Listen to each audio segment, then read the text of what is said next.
Very good evening. Welcome to the Dare At Conversation series powered by the Grey Matter. Our endeavor with the series is to bring forward stories of lawyers who've taken up unconventional career roles after pursuing law and have dared to act differently. Today we have Bhavin Patel joining us. He is a former corporate lawyer with over 2 decades of experience working in the legal industry as a lawyer, as a teacher, and a legal tech enthusiast. He's presently a partner at Bayside Tech and also a visiting faculty at multiple law universities, including NLSIU Bangalore. So let's invite Bhavin to join us for the live.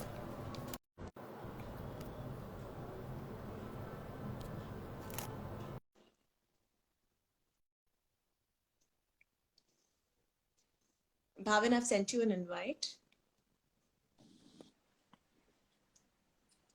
Hello, good evening. Welcome to Hi, Dare Shreya. Act. Thank you very much. Thank you for having me. Thrilled to have you, in fact, and so many important questions to ask because after going through your LinkedIn profile, it was very confusing on what to include and what to exclude because I wanted to ask everything. Oh So God. I am So am not I going to supposed to waste. like put on my serious face now because of all these important questions No, no, or no, no. That's the all right. whole Cool. point of Instagram Live. No seriousness whatsoever. I know this is very exciting. This is my very first Instagram live. We're glad, we're glad. So, Bhavin, as kids, we all have career aspirations, and I'm Sure, sure you must have had it too. sure. What did you want to be as a kid, and how did law come into picture for you? So I think I went through the usual roulette of career choices that I think most of us do when we were children. At some point, I wanted to be a pilot. At some point, I wanted to be an engine driver, a police person, all sorts of things. But at some point, I think I settled upon something to do with theater, something to do with acting. But I never really knew how I could go about it. And I was actually at a bit of a loss after high school. I wasn't sure where I should apply, what I should do, and so on and so forth. And there were only really two places that I applied to. One was National Defense Academy, NDA, and I wanted to join the Air Force. But the exam was very early in the morning, and my mom came to wake me up at 5:30, and I said, any job that requires me to wake up that early, I'm not part of. Thank you very much. So I didn't show up for the exam. And the other exam that I wrote was the National Law School entrance exam. And at that time, the CLAT wasn't around, it was a standalone exam, and it was the only national law university around. I settled on it because of two reasons, really. The slightly more trivial reason is that there were several seniors from my school who went to law school pretty much every year. Some of them were friends. And when they came back and told me about the place, I thought, wow, this sounds great. And the second thing was I was still pretty confused. And back then, this was pretty much the only option that would give me 5 years to make up my mind as opposed to 3 or 4 and say, okay, I'm going to take that extra year or two. Prepared for the exam, wrote it, much to everyone's surprise, I got through. That surprise, of course, was nothing compared to my teacher's surprise when I managed to graduate at the other end, but that's a different story. That's an exciting one. Thank you so much for sharing that. So tell us, coming to NLSIU and your 5 years there, how would you describe that experience and what do you wish you could have done a bit differently? I think those 5 years were just wonderful. They opened my mind up in ways that I didn't think were possible. It was the first time that I'd really been away from home and away from the city where I'd spent my entire childhood. And I got to meet people from all over the country, got to read stuff, got to listen to music that I never thought or that I never knew existed. There was somewhere in there a little bit of academics as well, but I've got to be Little. perfectly, just a touch, but I've got to be perfectly honest. That wasn't really what, or that wasn't the most important set of memories I carried away. But I have to say that over the 5 years, regardless of whether or not I was awake in class and regardless of whether or not I was a willing participant, all credit to our teachers. I mean, they were a fantastic bunch and they managed to instill some core critical reasoning skills that have stood me in good stead no matter what I've done in life after that. So for me, it was a brilliant, brilliant time. Um, I was lucky. I loved reading. I still do. I am not your sort of typical argumentative person. I typically try and avoid arguments, which sounds anachronistic for somebody who's in law school, but um, it didn't really require that. What it did require was careful evaluation of rules, of facts, of the world around you. And that was, I think, one of the most brilliant things that I carried away. Wonderful. And one thing you wish you could have done differently? I think one thing that I regret doing now is while I spent a lot of time in law school doing all sorts of fun cultural stuff, a lot of theater, a lot of dancing, something which some people very kindly at moments considered singing, playing in the band, all of that. I feel I didn't engage enough with the cultural milieu in Bangalore. So I Mm. was restricted to everything that was happening in college. And there were many, many immensely talented people. That was great. But I do regret not stepping out of campus enough. I do regret not going out because, Bangalore is a brilliant city and there's all sorts of wonderful people doing brilliant things there. But perhaps I was just too lazy. Perhaps I was just having too much fun. I wish I'd done a little more of that. Beautiful. Thank you for sharing that. And after your 5 years, you immediately moved into the corporate law space, having worked at ITC and DSK Legal before you made a switch in your career. Tell us a bit about that experience and what did you learn about that yourself in those years of practice as a corporate lawyer? Sure. So you remember when I said that I joined law school because I had no idea what I wanted to do after high school? And that remained exactly the same after 5 years of law school. So that bet didn't pay off. Once again, the only place I'd applied to at the end of 5 years of law school was the National School of Drama, but for a combination of reasons, I couldn't go through with that. And I decided to try and find a job in my home city of Calcutta. So ITC was pretty much my first choice. And luckily, I got the job. It was my first job, and I will always be thankful for the first boss that I got to work with. The head of the department at ITC, Mr. Suresh, was a fantastic person to learn from, a very, very kind, and I have to say, in hindsight, an extremely patient person with me jumping around all over the place, saying all sorts of nonsense.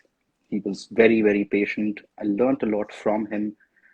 And after 2 years, I realized that I wasn't particularly happy with the way my journey was going. The career bit was fine. I mean, it's a great place to be and a wonderful set of people to work with, but I didn't feel like I was going anywhere. But since I'd given law school 5 years of my life, I thought I should try once again and switch to a law firm instead. And I wanted now to do that in Bombay, which at that time seemed like a better choice because back then there wasn't much corporate law work happening in Calcutta.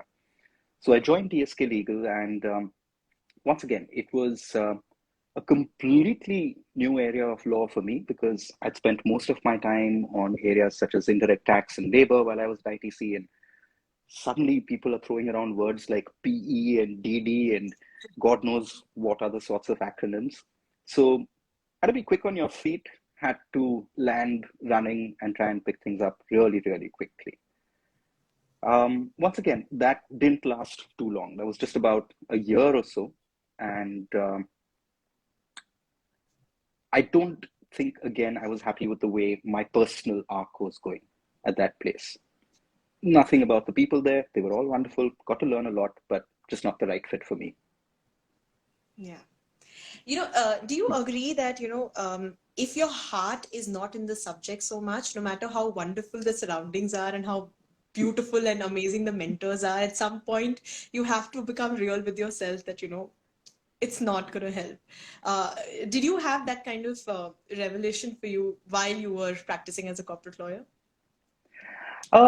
I mean, it's a very beautiful sentiment, and I wish I could say that yes, there was a sudden moment where I was sitting under a tree and the heavens parted and there were harps playing and lights all around me. But I think it was more of a gradual process. Two things Hmm. happened.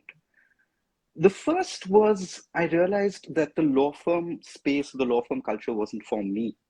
And that's largely because I felt that competition was encouraged a lot in that space. Now, that's brilliant for some people. You know, some people really thrive in that sort of environment. But I would have, I think, been happier in an environment where collaboration was prioritized over competition. So once again, just something that I would have preferred. And I was getting increasingly unhappy with my everyday. Um, that Bandra local 8:08 in the morning to Churchgate became one of the most traumatic recurring episodes of my life. And the second thing that happened was on a day that I was feeling particularly whiny, there is this person who's been with me through most of my life. Uh, Sachin Malhan, he's been a friend since high school. He met me after office and he said, "Why don't we sit down?" I said I would. He had just merged his venture, Law School Tutorials, with Career Launcher. And over the course of a discussion that spanned about 2 to 3 hours, he convinced me that I should quit and start working with him at Law School Tutorials. I'm eternally grateful for that conversation. Gives you an idea of how persuasive Sachin can be when he wants to. But I'm also eternally grateful to the waiters at that restaurant because they didn't throw us out because we only ordered a cup of tea, spent 3 hours there, and had no money to order anything else. So I think I sort of more, fell off the corporate law ladder rather than jumped. But perhaps I'd loosened my grip because I didn't really want to hang on. I'm not sure if that makes sense. No, it does. It does. And speaking of law school tutorials, you Yeah, did take up very varied kind of roles while you were working with LST, yeah, including teaching. And yeah, that was perhaps the first time you actually started teaching.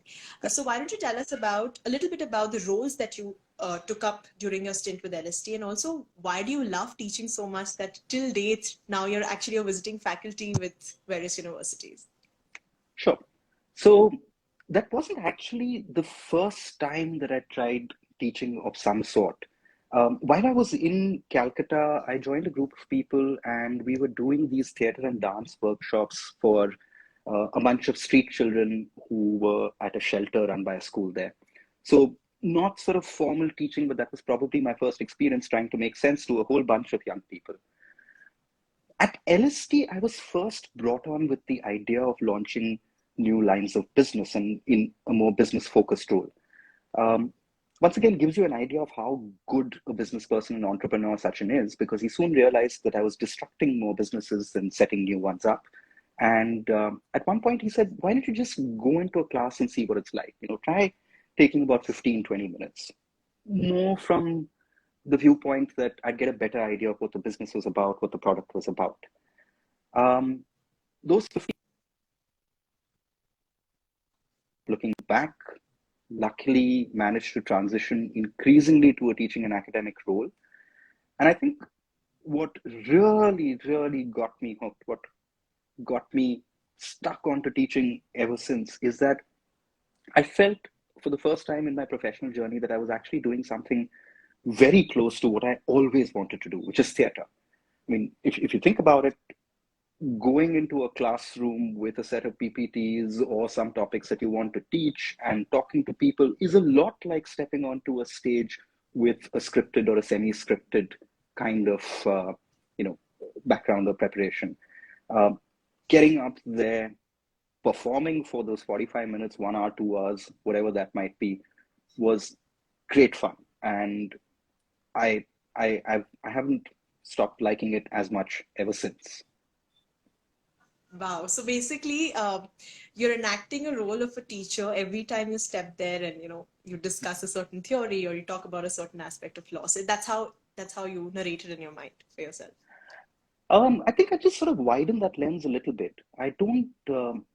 I have a personal dislike for labels. So I mean, it's not as if you're going in there and you're pretending to be a teacher or you're pretending to be an actor or anything else. But for me, all of those situations, including to an extent this one, and you're a pro at this, is a performance of some sort, right? I mean, there are people watching. Hello, there are some lovely people who joined. There's something we need to engage them with. There's hopefully some value that people will carry away at the end of it. If you can do that with a bunch of students in 45 minutes, 1 hour, whatever time you have, the job done. So Yeah.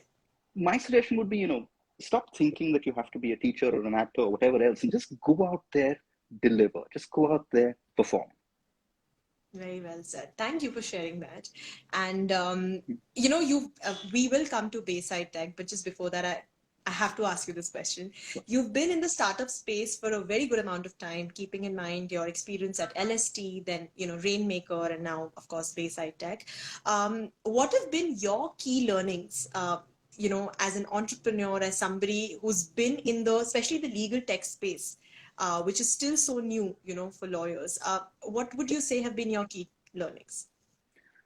So is it okay if I split that into two parts? First, just talk about, entrepreneurship generally, and then come to legal tech after that. Absolutely. I'm very old, so I might just forget the second point, and you'll have to step in and And remind remind me. me. Great. Um, so the first part, there's of course loads of things that one learns, but I just like to restrict this to two things at the moment. I think the first thing that I learned is that never let your embarrassment get in your way. And that embarrassment can come either through success or through failure. Sometimes you achieve something, sometimes you do really well, your business idea succeeds, and you feel like you set a really high, having fun the next time around and giving it. Um, Uh, sorry, was there a break in the connection? I'm not sure if it's my network or your network. Something is a bit. Am I clear to you? Absolutely. Okay. I'm so sorry Am to I? interrupt. Please. Please. No Yeah, worries. I sometimes don't. it goes on loading. Your screen goes loading, so I wonder if it's if you're still No, there. that's just me thinking really hard. That's all. Ach- Yeah, yeah. Okay, but coming back to my wise philosophical statement, um, if you let success embarrass you and think that you've got to leap over some imaginary bar every time, you're going to hold yourself back. If you let failure hold you back, once again, you're never going to get ahead.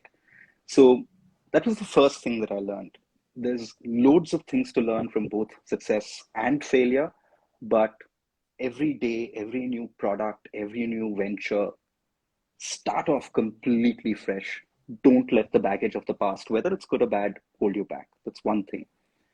And the second thing is something that I'm just going to steal from one of your past interviews with a great good friend, Ritvik Lugos. And I think Ritvik said this brilliantly. He said, it's about building partnerships. That's one of the most valuable things that I think I've taken away and I'm still benefiting from. The people whom I worked with, both within and outside the organization, the relationships that fell in place have been instructive, they've been helpful. This conversation, I suppose, is happening in part because one of the people who set up the Grey Matter is a dear old friend and a former colleague. With the new venture that we've got, Lawyers Learn, we're getting immense support and help from other friends and colleagues at organizations like Agami and Bahura and so on and so forth.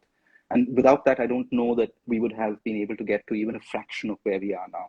So two things. One, don't let embarrassment get in your way. And the second thing is that it's about building partnerships. And I do And remember the second part of the question, which was the whole legal tech thing. Great. um, so I think one can answer this by saying that definitely it's come a long, long way from where it was some years ago. There's absolutely no question, and I don't think there can be a doubt in anybody's mind that the inroads technology has made in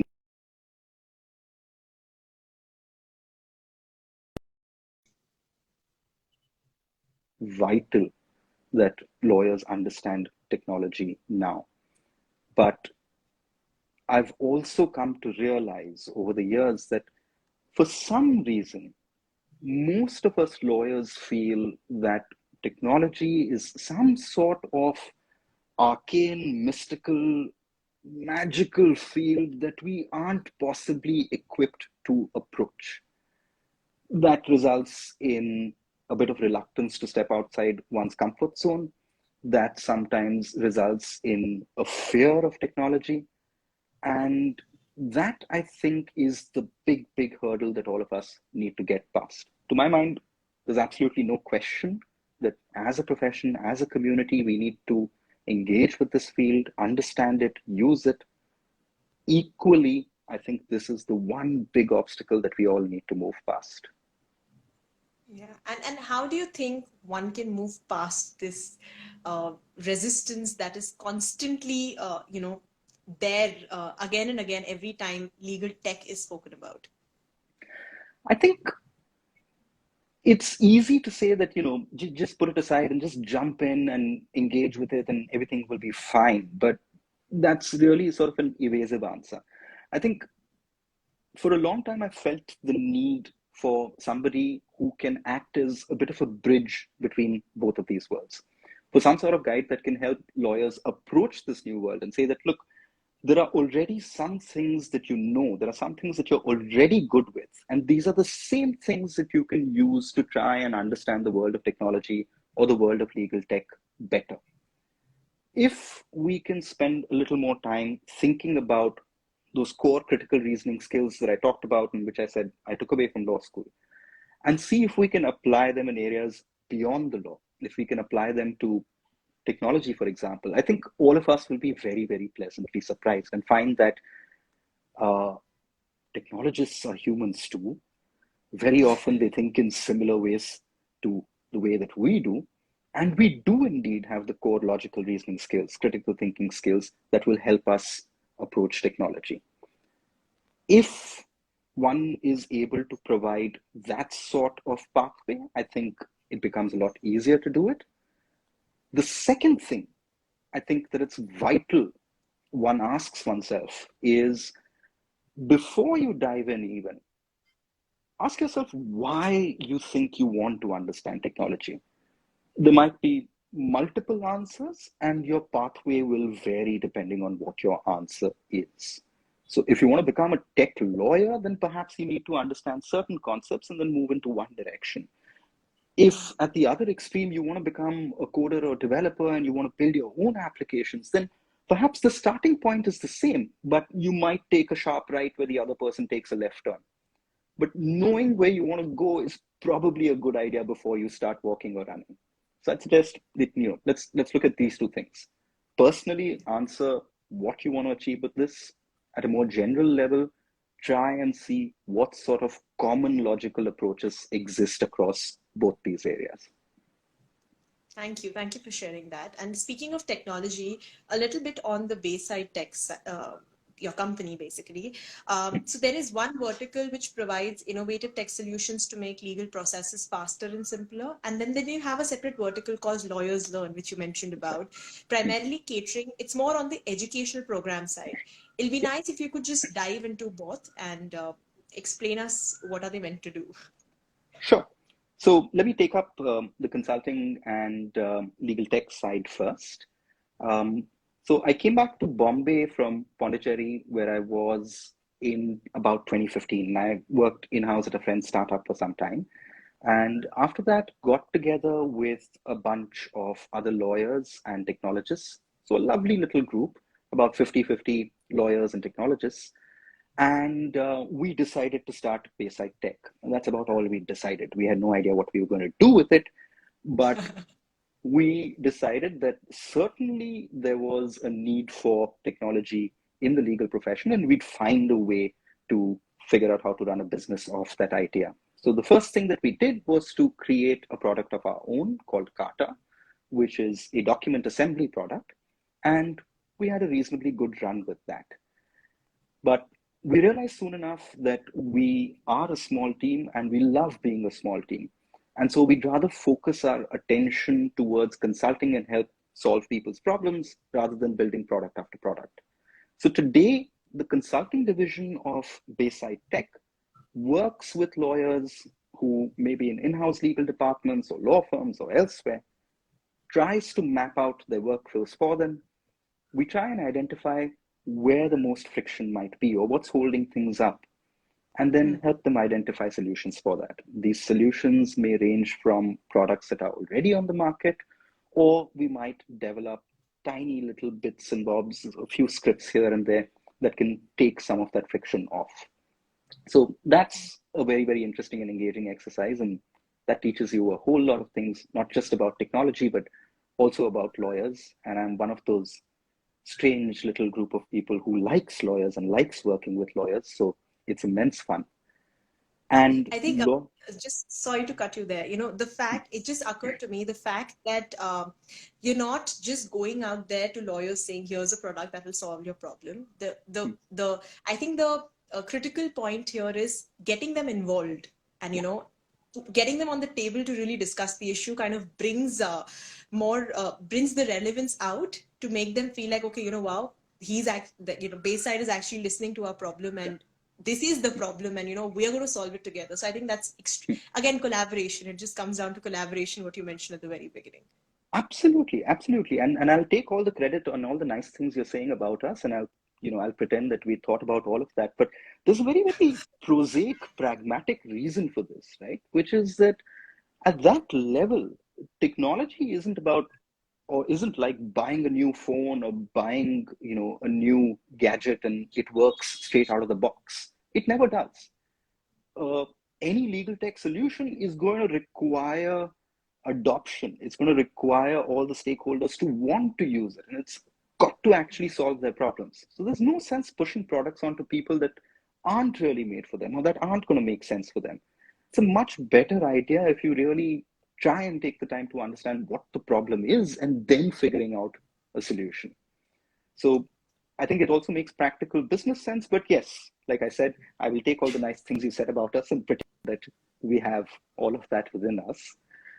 But all of that has led on to the new vertical, which is Lawyers Learn. It's the education vertical, as you mentioned. And we launched our very first product last year at the end of November, which is called Lawyers Learn Technology. And with that product, we're trying to provide the exact sort of bridge that we were talking about a few minutes ago, a bridge between the worlds of law and technology, a way for lawyers to try and start computer programming and coding using the methods of legal reasoning that they're already familiar with. And also, since we'd worked with so many lawyers everywhere, we realized that you can't have a one size fits all approach. So we decided to go down the path of providing an online and self-paced program. So you can take it at your own pace. There's some amount of work that you need to do, but you have a fairly long time to go through it, take your own time, figure things out, talk to other people, talk to faculty who are delivering the course, and complete it at your own pace. We're now working on a few new programs, all of which follow a similar pattern in the sense that our focus is on programs that are typically not part of the traditional law school curriculum, but which we feel and think are vital for the modern lawyer anyway. So some of the new areas that we're exploring, some of them we've already started working on, include areas such as accounting and finance, data analytics, a very, very exciting set of products coming up in the area of AI for lawyers, as well as legal tech. So actual legal tech tools, what do they do? How do you choose one? How do you deploy one? So all of this over the course of the next 6 or 7 months. Very little sleep, but great fun. Yeah, and I'm sure, considering the fact that you do visit universities on a regular basis, you must be having some really interesting conversations with students on this, because it's not really a subject that's taught, in law school. So that's a great change when it comes to the education system as well. Well, absolutely. And I've said this earlier in other instances as well. And the person I said it to has just joined as well. Hello, and she is your namesake. I do hope that law schools put us out of business. I do hope that sometime soon the curriculum is updated to include all of these areas that we're working hard on. I mean, take something as basic as accounting and finance, for example. It isn't necessarily something that only a corporate lawyer needs to be aware of. Even if you're an individual litigator, you've got to know how much you're earning and how much you're spending. And yet, in all that time that we spend in law school, we're never taught the basics of what a credit or a debit is, or what, double entry bookkeeping is. Yeah, that's very true. Thank you so much. Extremely interesting conversation and a lot of takeaways from there.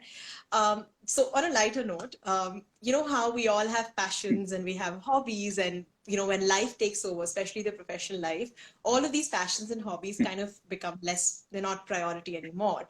But unlike the regular lawyers, you took the time out to actually, go out of your comfort zone, go spend time in Adi Shakti Pondicherry, and actually explore your passion for theater. Um, I want to ask you these two questions. One, how important it is to keep in touch with your interest and your hobbies. That's one. Second, how did the experience at Adi Shakti shape you as a professional that you are today in the legal space? Okay. Um, I think the first question you answered yourself a while back. I mean, if your heart's not in it, then no matter how beautiful the surroundings, you're not going to stick around. And at some point, again, just as I fell off that corporate law ladder, I realized that enough was enough and I had to give this a shot at some point in my life. And this was a little time after I left Rainmaker. I'd been freelancing and consulting for a while, for about a year and a half, trying out all sorts of things. At one point, I was designing wedding cards for people and trying to make a living doing that. Uh, None of that really was too appealing. And a friend visited one day and said that they were working on a play. They were doing this in a residency at a place in Adi Shakti. And because I just started freelancing and working by myself, I thought I could make time to do that. And so I begged for an audition. They said they would consider me only if I did a theater workshop at Adi Shakti to clean up my skills. Went down there for the 11-day workshop, came back home and said, hey, we're packing up and moving to Pondicherry. So went there, begged and pleaded, stood at their gate like a little puppy dog until they agreed to let me in. And two of the most magical, wonderful years of my life. How it's shaped me is that it's it's it's forced me to widen my worldview tremendously. The more time you spend in one profession, and tell me if this is true or not. If you've been a lawyer for about 5 or 10 years or even 2 years, most of your friends tend to be lawyers. If you're in some other field, most of your friends tend to be in the similar field or from college, and you only have that perspective on the world. But Adi Shakti is a place where there's people from all over the world, people with a dazzling variety of skills and expertise who come in, and you have the opportunity to learn from this immense variety of humanity that there's no chance you're going to meet if you're stuck in one profession. That's one thing. The other thing that it has taught me is again something that we've talked about, which is that it's taught me what performance means. That doesn't necessarily mean I'm a fantastic practitioner, but it's taught me the value of preparation. It's taught me the value of practice. And that is something that I think I bring to the work that I do as a lawyer, as a teacher, as a business person now, in much greater and fuller measure than I might have earlier. Yeah, and that's so powerful because keeping in mind that you do work with technologists, that sphere of people and lawyers are like poles apart. So the fact that you have to have those conversations, get to know them, explain them what is it that you're looking for in a product. I can only imagine how seamless it must be now, considering that your perspectives have kind of broadened, and you can step into somebody else's model of the work to make them understand this is what you're looking for. So I think, yeah, that's immensely powerful. well, if any of my clients are watching, yes, it's seamless. If they're not, here's the honest truth. It's not difficult, but now I have a better idea of how to go about it. That's what I took away from Adi Shakti. Yeah, fantastic. And okay, so my last question for you is, do you have any piece of advice for law students or lawyers who may not be sure about practicing law anymore and are looking at alternatives? Um, I think for the younger people, for people who are still in law school and are unhappy with the idea of working as a lawyer, I just have one piece of advice which has stood me in good stead. And I think this is something that you might want to keep in mind as well. The core set of skills that you pick up as a part of your legal education are going to be valuable no matter what you do. Don't neglect that. By all means, go out there, chase your passion, whatever that might be. That's brilliant, and you should do no less. But do not ignore that core set of skills, because those will be useful no matter what you do. And for the people who may already be in the profession, I would just say two things. The first is, before you decide to burn the bridges, identify the people who you think have been there for you. Make sure those relationships, those networks are solid, because you have no idea when these people are going to come back in your life and are going to be there for help when you need it. I've been really lucky, like I said, I've acted like an ass on many occasions, and yet the people who were around me have come back and have been there to help me. But without them, this wouldn't have been possible. The second thing that I would say to them is, if you've got all of that in place, you're in a career already, you've done some years, you have your network, past that point, don't wait around for something special to happen. I mean, that revelation didn't happen to me. I don't know how many other people it may or may not have happened to. No, an apple will not fall on your head as you are sleeping under a tree in a grassy meadow somewhere. At some point, you've got to just go ahead and say you're going to do it. So there isn't a perfect moment. There isn't a great moment. It's when you know that you need to do something else. Go for it. You can always come back to this if you need to. The profession's very different from the way that it used to be. Thank you so much for sharing that. And this has been an excellent conversation. And we've been trying to get you, Bhavin, to direct since, I don't know, forever. What, live? On No, air? I know this. I Live? know this. Neha has told me, she's asked you multiple times, but I'm just glad this happened. So thank you, Sure, and man. lovely having you with us, and hope we get to meet you in person someday. And thank you so much for taking out the time and doing Direct with us. Thank you for doing this with me, for having me here. I've had immense fun. Thank you so much. Have Bye-bye. a lovely weekend. Thank you. Bye. You too.